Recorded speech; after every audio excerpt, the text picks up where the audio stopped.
We got Brian Mitchell here, the old-time leading yardage for punts and returns in the NFL on the Artie Clear Show at the Baltimore Convention Center. Brian, how are you today? I'm doing fine. How you doing? I'm doing good. How's your hands feeling from signing all that stuff? There's no problem. I'm used to it by now. You got them good hands for Allstate, huh? That's it. Brian, tell me about your career, how you started being a running back, then a punt returner and a kickoff returner. Well, to be honest with you, I was a quarterback in high school and college, and I got drafted. And I remember Wayne Sevier telling me the only way I'm going to make the team is being a return guy. So the first return I ever had, I returned for a touchdown. So in my mind, I was offered a guaranteed contract to go to Canada and play. And I said if I didn't really like the return, I was going to go to Canada. But scored a touchdown, and then 14 years later, I had a good one. Wow, that's strong. Playing for the Redskins, and they had some great teams back then, and Joe Gibbs being the coach of that team.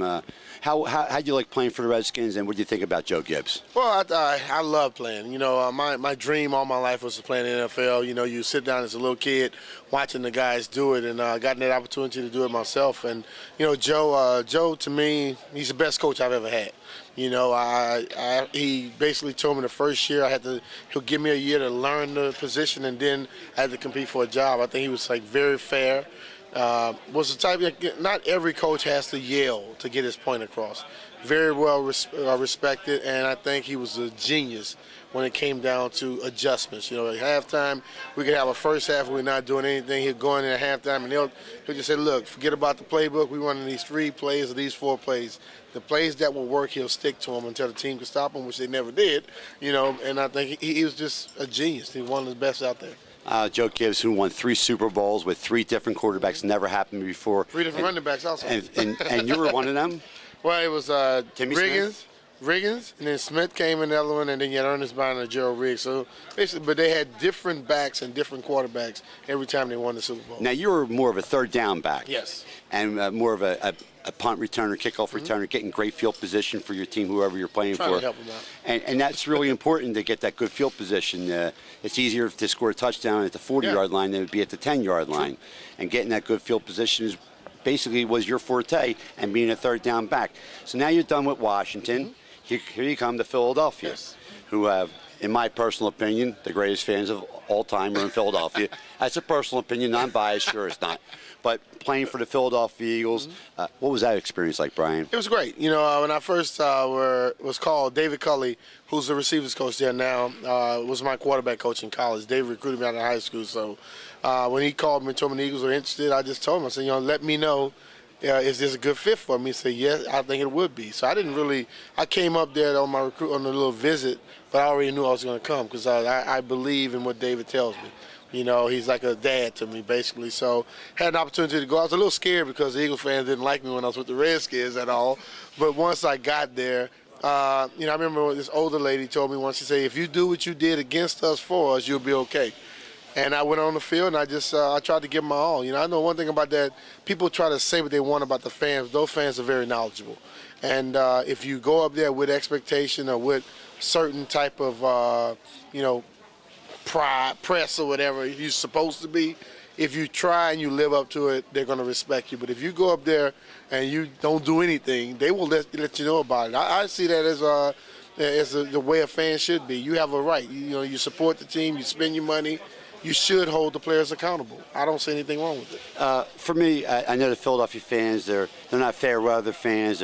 They live and die with their sports teams out in Philadelphia. And as long as you're trying and you give it all, they're okay with that. But once you start dogging it on the field, you're going to find out from the Philadelphia fans. Andy Reid being the coach of the Philadelphia Eagles, unfortunately his son just passed away, which is very horrible news. Playing for Andy Reid, who's a player's coach, and guy loves offense and he knows about field position. What was it to play for Andy Reid? How did you like playing for him? I loved it. Like I remember telling Andy, I said, you're a lot like Joe Gibbs. See, Joe Gibbs and Andy Reid are 2 coaches who they hire people that they trust. And they let those guys run the positions instead of them. You know, some coaches micromanage. They're always trying to deal with everything. But both Joe and Andy would go out and hire the right guys. And if you heard them, stuff was just wrong because they normally didn't say much. But they were very fair. They don't raise their voices a lot. they were very paranoid, thinking everybody was trying to figure out something also.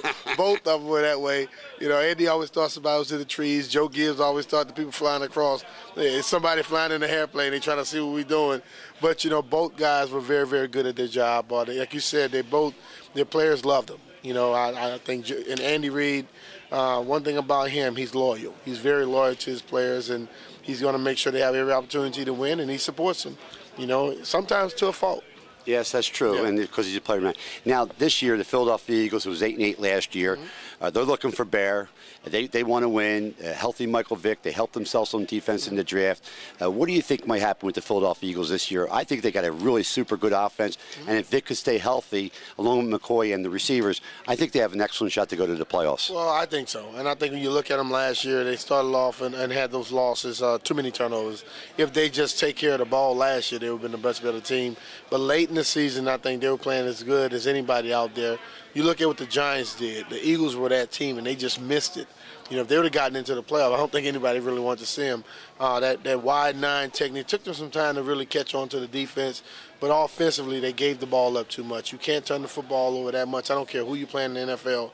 And then Deshaun, he's happy now, so he should be playing. Right. You look at the running back; it's unbelievable.